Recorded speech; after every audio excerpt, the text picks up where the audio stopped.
Hi, welcome to another episode of Start the Week with Wisdom. I'm your host, Bridget Burns with the University Innovation Alliance. And I'm Doug Lederman, editor and co-founder of Inside Higher Ed.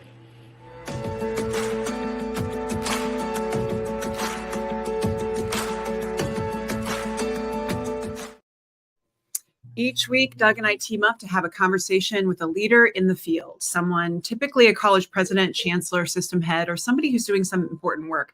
And what we're trying to do is surface the voices of the leaders that we think people should be listening to in higher ed. And what we're trying to distill is a sense of their wisdom and their perspective and what they've learned, particularly about leadership in their journey in their career. So today is definitely going to be one of those, but that's why we call it Start the Week with Wisdom. Week is sponsored by Mainstay, which is formerly known as Admin Hub. You might be familiar with them for their work that they've done with Georgia State and a variety of other institutions. The thing that's cool about Admin Hub is that they actually engage in like actual studies, peer-reviewed studies to validate their work, which is something that you just simply don't see. And that their work, it actually works. We've seen that happen with Georgia State with their reducing summer melt by 21%. They also were able to retain an additional 1,200 students that they thought they would lose. So Mainstay is a fantastic product, and you should check out more and learn about their research on mainstay.com. We're welcoming to the program today Bill Moses, who's a managing director for the Kresge Foundation's education program, which focuses on supporting post-secondary access and success for low-income, first-gen, and underrepresented students. And Bill oversees that work. And welcome to Weekly Wisdom. Thank you. Glad to be here. It's a real treat to have you on. And for those in the field who don't know, if you don't know Bill Moses, well, you're in luck today. Bill's team has been investing strategically throughout the field for a long time, but he's also an example of a leader who has had an interesting career. And then from the lens of philanthropy, he's leading and has led in very interesting ways, such as his personal passion is part of why the Kresge Foundation invests in South Africa. And so I thought it would be a really interesting story to hear about his experience and what he's learned in that journey, specifically because he's showing a type of leadership, not just of philanthropy, but within an organization to shift its vision, to shift its focus. So no pressure, Bill. We're excited to have you on. So why don't you just start there in terms of folks who don't know anything about you? You're sitting here in Detroit, which is where the Kresge Foundation is based. Tell us a little bit about what brought you to this moment in time and this experience of leading in philanthropy. Yeah, well, thank you. I when I was a college student, I got a fellowship to go over to South Africa. And it was, as looking back, it was sort of toward the tail end of apartheid, but apartheid was raging. And for people like me, the idea was, this was the big social movement of our era, and I took a lot of courses in things like the Holocaust. And, you think about, what could individuals do to resist something? And so I ended up getting a fellowship to spend a year in South Africa. I came back. I flirted with medical school because I thought that's the way to make change. And then I ended up going to graduate school and focusing on Africa and international affairs. And then I ended up getting a job working for a nonprofit that kept track of investments in South Africa for basically higher education pension funds, trade union pension funds, endowments. And so we kept track of that. And the good news was that some of that pressure on investing ended up supporting change, along with, of course, great movements within South Africa and the exile movement. And so I didn't have a job anymore. I ended up going to the Watson Foundation, and that's based in Providence, Rhode Island, or was at the time. And I ended up being able to support other students from small liberal arts colleges to go overseas to learn about what they were interested in. It could have been family-owned restaurants, the Australian lungfish, elite athletes, whatever was their sort of passion. And then that was a 2-year job, and I ended up coming to the Kresge Foundation. And at Kresge, I had a great opportunity when he was new then, he's been around for 17 years now, but when our then new president came, and he said, you can just run with doing work on post-secondary education. And so that's sort of how we started our work there. And you've chosen, like, I think the as I mentioned, the South Africa portfolio at Kresge, which is a very interesting, it's an investment strategy. Like, we'll frequently interact with campuses in South Africa through our work with Kresge, through our support, which the UI has received support from Kresge. And it was just so, it always struck me that like one person was able to shift the interests of a foundation to try and affect change, not just domestically. And I was like, I just think it's really interesting. Yeah, although I would say, it was helpful. We actually approved the South Africa work as our president was coming, and he's been very supportive of the work. And it doesn't hurt to have also fabulous leaders of our South African grantees, and they could make very compelling arguments and demonstrate why this work was so critical. So our work in the United States, access and success for low-income, first-generation, underrepresented students, with an eye towards reducing equity gaps or eliminating them, exactly the same in South Africa. It's just that in South Africa, the challenges they face are just more extreme, but they're of the same genre. And we've had some great leaders over there. In fact, one of our former grantees at the University of Pretoria is now the Vice Chancellor of the University of Canterbury in New Zealand. And now the New Zealand government, I was just on a call with them last week, they are working on a student success initiative for New Zealand. So we're starting to see it move, at least in English-speaking countries. Actually, a lot of the questions we're going to ask are about sort of your leadership arc and sort of your view and practice of leadership. But I guess before we do that, I guess I just wanted to get your prism gives you or your perch gives you an interesting prism through which to look at sort of U.S. higher education. And I'm curious, I mean, you've just given us a hint of this, but how common are the underlying issues, and to the extent there are solutions to them in the countries that you work in, and how does your work internationally sort of influence your view of the sort of state and solutions in U.S. higher education's issues?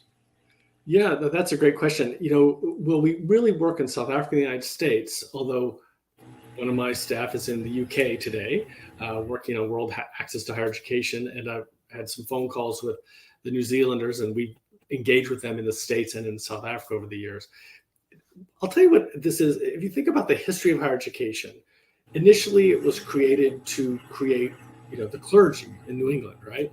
And then it was a little bit broader to create the leadership of the new governments. And then over time, by the 19th century, it was industrialists, but they were all white men, right? That was basically at least until about 150 years ago.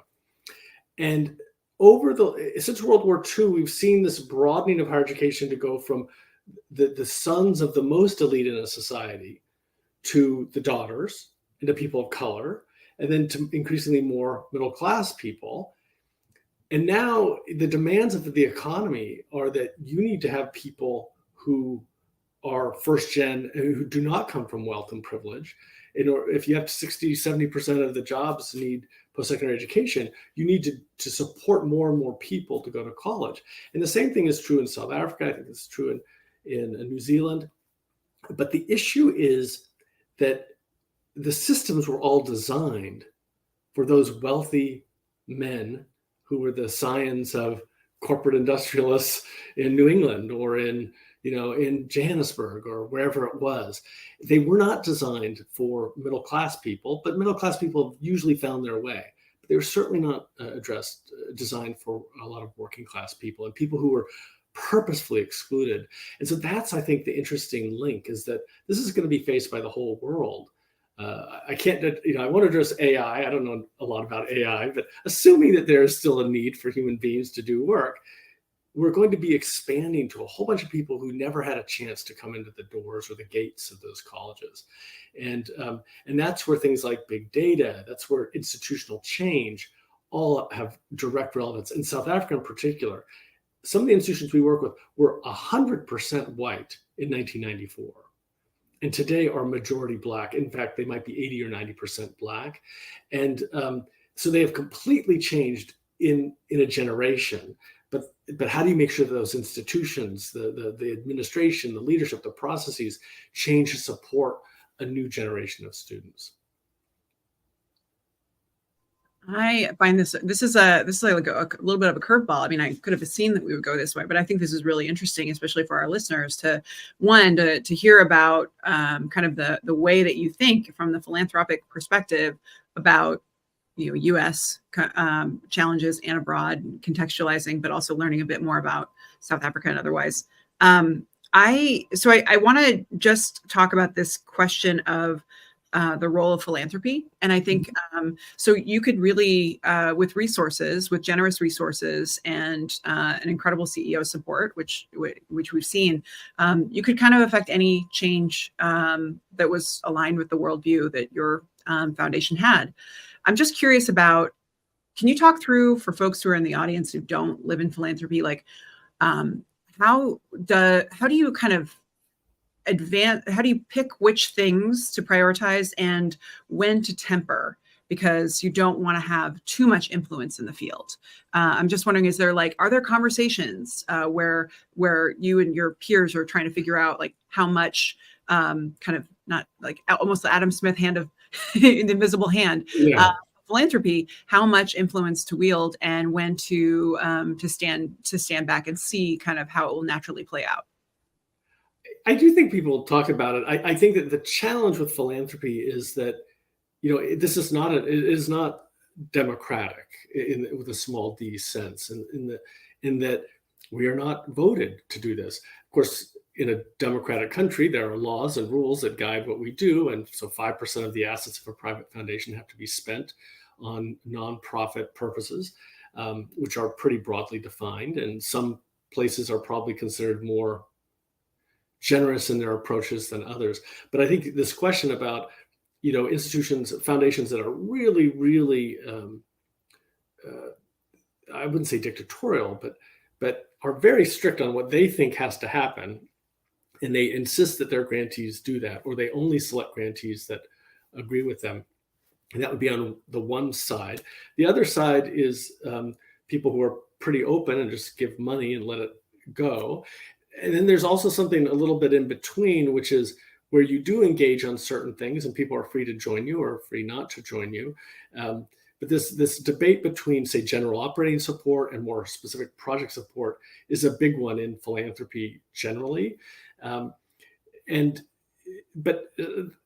there are two sides of this. If general operating support is great and can be really helpful for organizations, but at times they could benefit from encouragement or discussions with foundations that see maybe things from a higher platform. But the other side of this, though, is that sometimes foundations have a pretty strict sense of what they need to do and how to do it. And they've had approval by their boards and they're going to do it no matter what, even if it's not working. And of course, sometimes grantees are unwilling to let a funder know that it's not working. And that's a real problem, obviously, because you're using resources that could have gone to something that would work. And it doesn't always work that way. I can think of a time we used to work in Mexico, and we had our grantees were wonderful.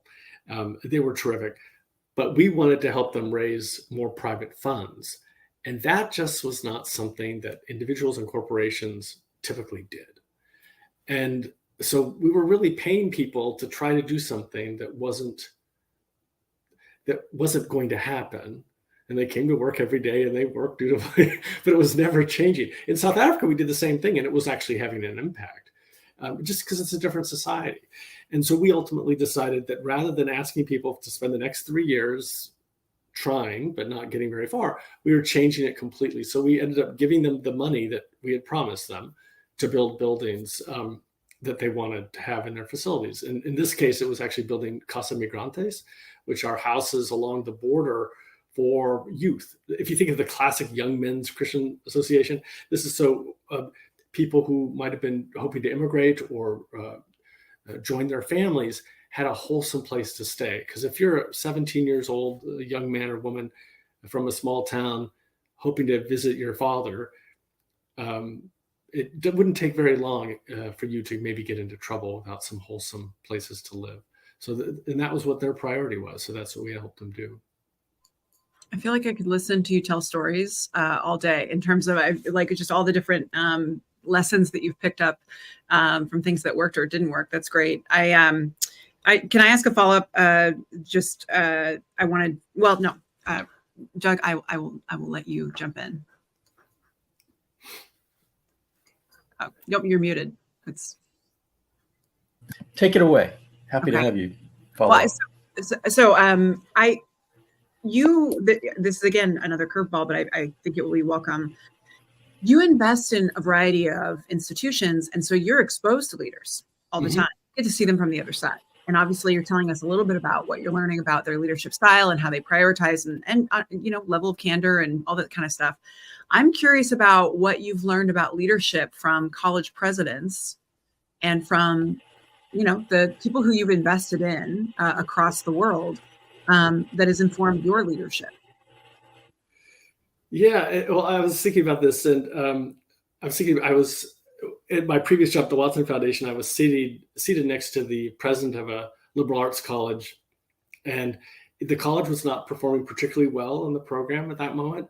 And she sat next to me, and this is sort of the technical leadership. She sat next to me, and I was about the smartest, most thoughtful, insightful person she had ever met.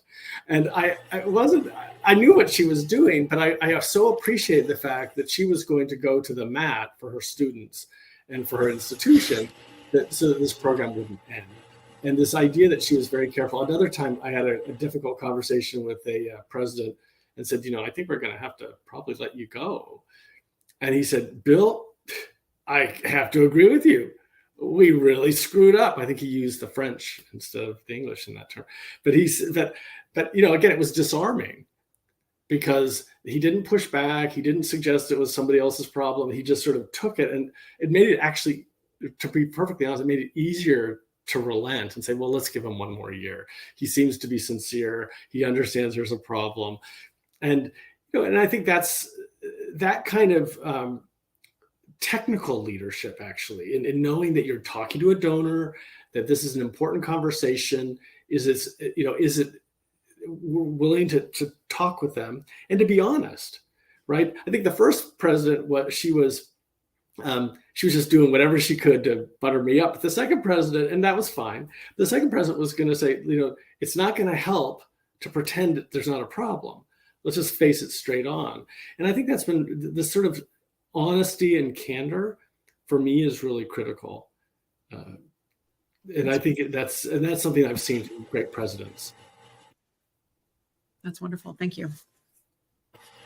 We talked briefly before we came on about you were expressing some optimism about kind of the trend lines in since you're focused, your work in higher ed is focused on attainment for underrepresented students at all. You were expressing some confidence in the direction that things are heading in. Do you when you look at sort of this ecosystem, do you consider what are the, and it's maybe a twist on what Bridget just asked, but like, do you consider how much do you consider leadership and how well grantees are led in the grant making process? And are you generally heartened by what you see in higher education leadership today? Yeah, so we look at leadership critically. I mean, if it's say, for example, the University Innovation Alliance, when you're trying to have institutional reform, what we look at is, is there a leader at the top who's got a vision and is supporting the people lower, relatively senior staff, but beneath his level, so that they can make difficult decisions and they can have the sort of have someone have their backs to really make change. So we're typically looking at a top leader at the top who really believes this and doesn't just mouth it, and then someone beneath it to actually implement it. If you just have the great visionary but no one to implement, nothing much happens. If you just have an implementer, but the guy at the top is, today it's the football stadium, and tomorrow it's the endowment, and the next day it's whatever, it's a little harder for real change to occur. So we look for both aspects, I think, in a leader. And I would say that a lot of the leaders that you see at the University Innovation Alliance, that you see it in the Seal of Excellencia, that you see at Achieving the Dream, at NASH, the people who are trying to reform their institutions, reform their systems, they're excellent. And it is a challenge because it is not easy to reform systems, either from the internal perspective of people not wanting to change, and they've seen it all before, and we're going to outlast this guy. And of course, it's even harder if you're a woman or a person of color. And then, of course, there are external forces, whether it's the broader economy or enrollment issues, or it's a governor, or it's the board. And so, I think that's what we're looking for, is somebody who's able to do that. And I see some great leaders. I see them also in South Africa. But I have to say that the leaders, we also will look at leaders, say, for a project or a program. It's not a whole institution approach. And so you could have then a stuffed shirt, or an empty suit at the top, but there's a great program, and that's really what we're focused on. And he or she is doing an amazing job. And I think that's good enough. But when you're talking about changing institutions, you kind of have to have the top person really leading it with a real vision, and to have a team that can implement beneath him or her. That's wonderful, helpful. I also, it very much validates my perspective of, I've seen some presidents who really great at the razzle dazzle, but when I'm working with their teams to try and actually push complex change, I can see where the razzle dazzle stops serving us, and actually we need something different. And it starts to expose what kinds of elements of leadership are way more important than a great pitch, which is unfortunately the only thing that's on the front stoop. And it's part of it's what informs my, as we analyze other campuses for joining the Alliance. Like, that's where I'm always trying to reflect on, like, where did we get it right? Where did we get it wrong? What did we learn from this? And I think your lessons very much align. So can we ask you about you? So I wanted to turn to the most surprising thing about your career. Because it does seem like you've had a pretty direct line through some interesting places, but I'm curious if there's been, if you look back, what surprises you about it? Well, I would say, I grew up in Anchorage, Alaska, but my dad was an immigrant to the United States. My mom was from the Bay Area. So I was born in California, but I lived all over the United States. But I think by the time we settled down a little bit, for more than a year or so, it was Anchorage. And, I was going to become a lawyer, and I was going to go live back home in Anchorage. What else would there be to do? And then maybe for a while I flirted with being a doctor after I came back from my first trip to Africa. So the idea that I had never met anyone who worked in philanthropy, I didn't know what it was. I think, sometimes when you see philanthropy in the movies, and I think there's the one with, I think it was Jodie Foster or something, and she went to an empty room and there was a speaker and they spoke to her and were watching her while she just was in the waiting room or something. It was all pretty mysterious to me, and it was not something that, you grow up in Anchorage and you say, someday I'd like to work at a foundation. But I think that the real shift to me was how foundations have affected me. I mean, I got an opportunity to go overseas because of the Watson Foundation. I then ended up working at the Watson Foundation. And I think that career shift, but, for me also, I've worked in fields where, it was very uncertain. I literally started to work at the Investor Responsibility Research Center, a nonprofit, does not exist anymore, in Washington, D.C. I started work on the Monday after Nelson Mandela was freed. And so we thought, well, the job there was to keep track of which companies did business in South Africa, to provide it to TIAA-CREF or the Ford Foundation or CalPERS. And I thought, oh, this job wouldn't last. And in fact, it lasted another 4.5 years. But there was a lot of uncertainty. But the great thing is, this was early in your career, you're in your 20s, and you end up basically winning. This intractable thing. South Africa is going to become the world's greatest human disaster, a civil war. And instead, Nelson Mandela came along, and the country became a democracy, an imperfect democracy, like so many democracies, including the one that we live in. But nevertheless, I think this idea that you could be part of something that could change early in your career is a great thing. It could be that you peak too early, but it could also be that you think, gosh, you could make real change if you focus long enough and hard enough. So I don't know if there's a Nelson Mandela moment ahead for higher ed, but what would be the change or changes, probably more likely, that you would think higher ed needs the most right now, and that you presumably are trying to affect, maybe not with as much speed as happened in South Africa, but what do you think what's your vision for what that might look like? It's an interesting question, because I would say one thing is it wasn't speedy. Oh no, I meant, well, it was just so soon after you started working on it. I mean, it was clearly just right after you touched it at all. Everything snapped into place. I would say I was a minor cog, walking into a shopping mall in Johannesburg and looking at the signs on the wall and saying, "Oh, I didn't know that company was operating here." And we'd write it down, and they'd get a fax a few days later, and it would appear in a catalog, and suddenly stockbrokers would start selling the stock. But I think I think what was interesting was, that.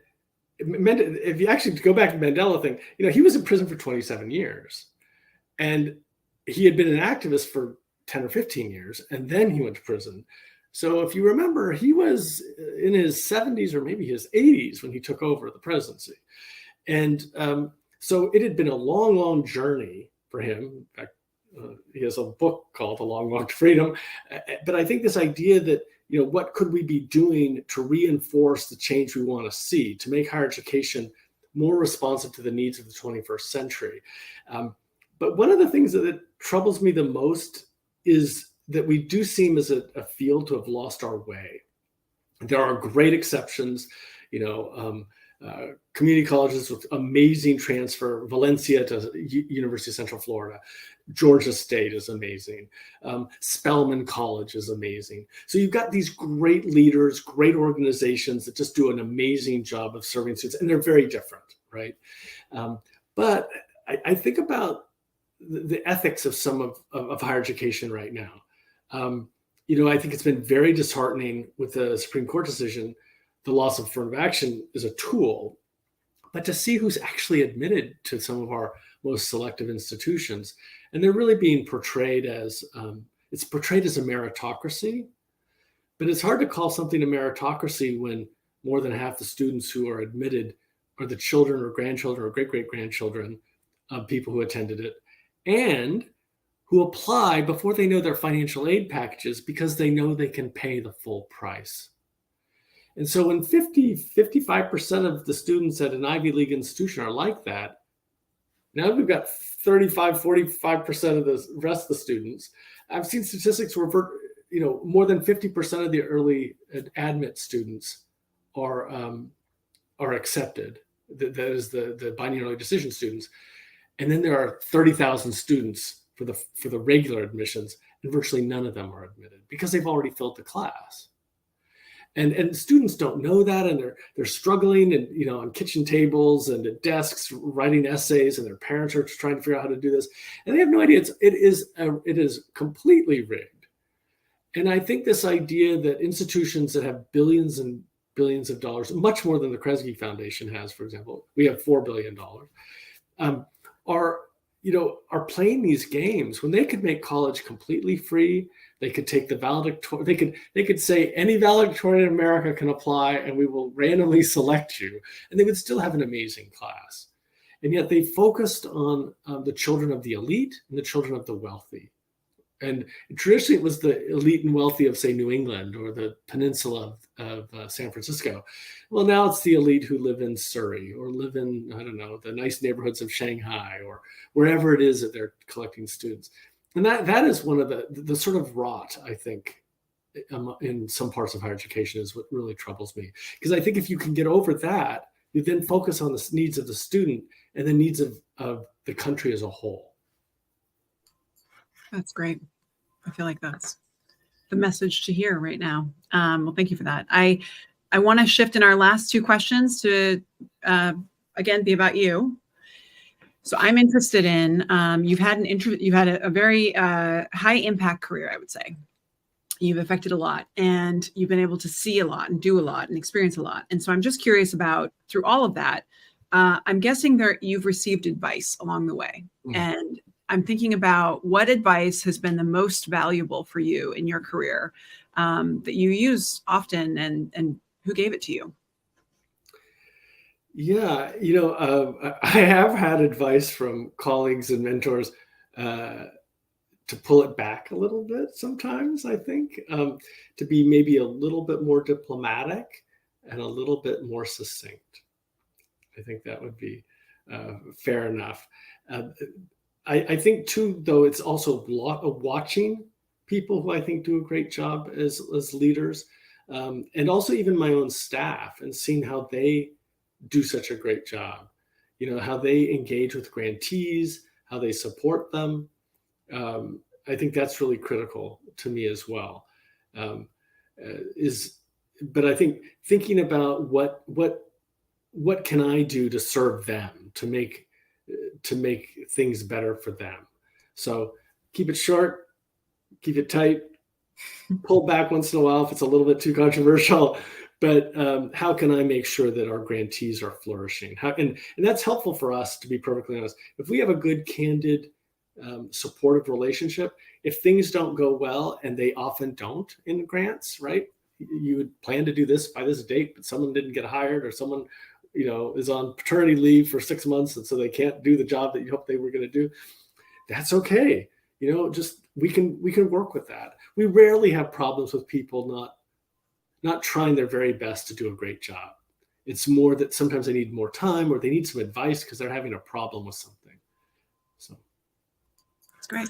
Okay, so the last piece, I don't know if you like a leadership, a podcast or a book that has been most valuable to you in your career that you find yourself referencing or suggesting people read? Is there a book that you go back to a lot?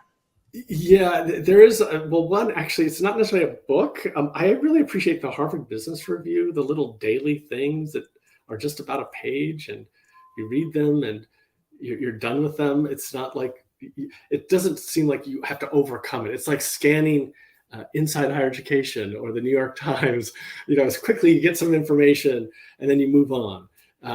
And that is really helpful. The problem I find is I want to then print them out, and then I have stacks of them, and I never look back at them again. But I think it is a kind of inspiring way to think about, oh yeah, I should really try to do that. And I find that actually kind of helpful.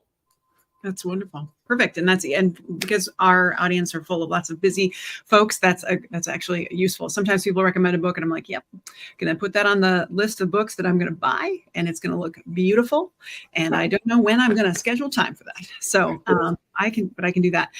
Well, Bill, this has been really a delight.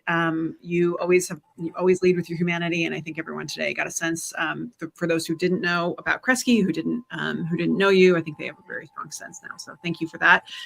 And for the insights that you provided about higher ed here and abroad. So, Doug, thanks for being an excellent co-host. For those of you at home, we hope this has given you a little something to think about, perhaps some perspective about the impact you're going to leave in the world. And we hope you have a wonderful week. Take care.